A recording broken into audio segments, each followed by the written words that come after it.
The Love of God. Is Anyone There? By Robert Bernard Dan. Part 1. To Know Him.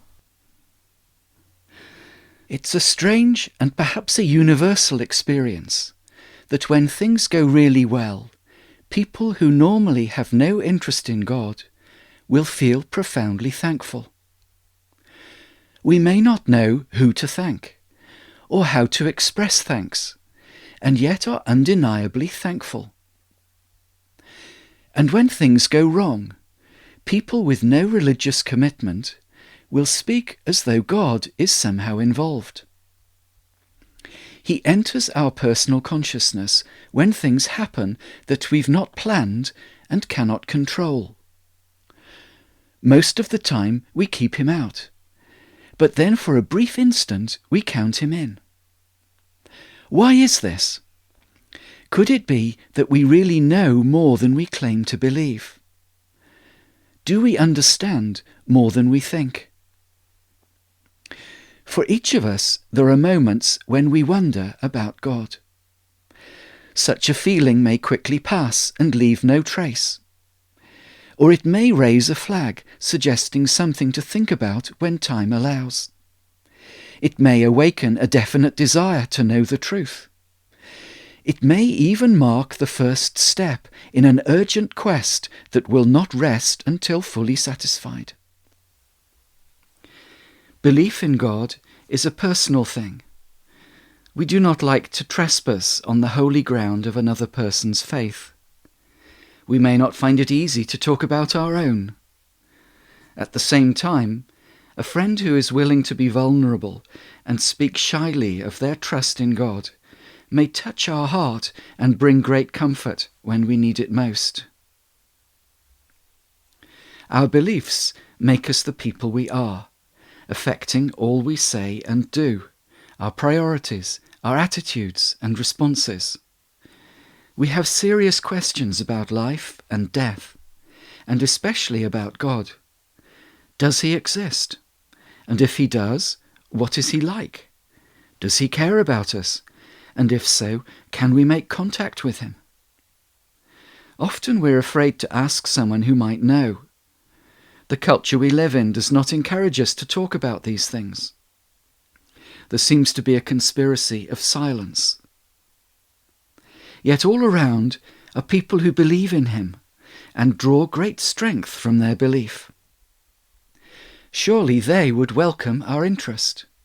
They might even become our closest friends. Some of us come from families with no spiritual awareness, and we simply wonder if there's something we're missing. Others have always had a feeling that there's a spiritual side to life, mysterious and difficult to define. Some have made a significant mark on the world with career, family and public responsibilities, then in retirement have more time to think about the meaning and purpose of it all. But an interest in God is by no means limited to a few who are curious to know if he exists. Questions are raised by others in most unlikely places. Some have attended church services all their life, and yet admit that God still seems obscure and difficult to trace. If we're honest, an invisible spirit is hard to know, and harder still to love. Others with intellectual issues never found anyone willing or able to discuss them. Questions have gone unanswered. Doubts fester without resolution. Weary of pretense, you drift into unbelief. Some have personal failures or past hurts, severely undermining their trust in God. He's no longer involved in the things that matter most. Faith becomes divorced from life and provides little help or comfort. Others have become disillusioned with organized religion, bearing the scars, perhaps, of unhappy experience, spiritual hype and manipulation, elusive signs and wonders, or miracles that never happened. Some of us used to go to church, but now feel more aware of God in the garden or by the sea than among the chairs or pews. Yet we don't want to lose our faith completely, nor to leave our children ignorant of what may still be true. Then, of course, there are the ordinary people who'd not think of going to church, but still have some faith in something. Believing the little you know, you'd be quite willing to find out more. In fact, now we've invited you, you'll cheerfully join us in our quest. Here we are then, a group of friends, different in many ways, and yet with something of great interest in common. We'd like to know what can be known about the God who is, we think, somewhere not far away. But life is not easy. We need a faith that will give us strength to cope with the circumstances we're in.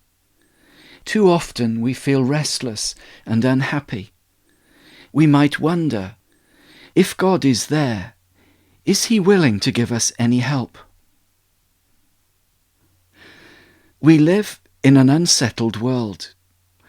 All around us people are uneasy and dissatisfied. We know what it feels like. We search constantly for something to make us feel better, pinning our hopes on an exotic holiday or a new hairstyle or cosmetic surgery or fashion clothes or a gym subscription or sports club. Continually moving things around, we alter kitchens and bathrooms, change jobs, upgrade equipment, swap cars, move house, leave one partner for another. Nothing is ever quite right, because we're too uneasy to be settled in anything for long. Restlessly we tweet and text, surf the web, channel hop TV. We fidget and fuss. We take shopping trips and buy things we don't want. We joke and flirt, pick a quarrel, start an affair, drink to excess, and remain still unsatisfied. We're hungry for something, but cannot tell what it may be. We see it in others, and even in ourselves, a craving for attention, admiration, flattery and power. For some, it becomes an obsession with business, profit and career, forbidding even a moment's relaxation. For others, it shows itself in constant criticisms and complaints. Finally, it shouts its unhappiness in arguments at home, road rage, disputes between neighbours, quarrels over credit and debt, prosecutions, claims, libels, and more subtle defamations of character.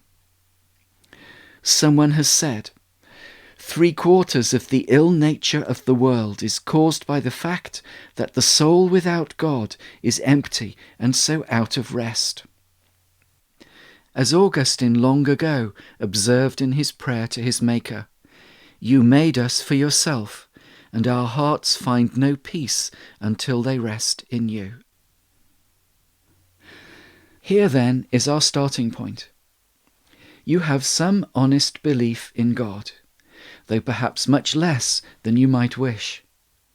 You have some interest in the Bible, although parts of it may seem hard to accept or understand. You have a genuine respect for Jesus, whilst feeling you may have failed him in some way. But above all, you are hungry, restless, and dissatisfied. Be reassured that you're not alone. You're among friends.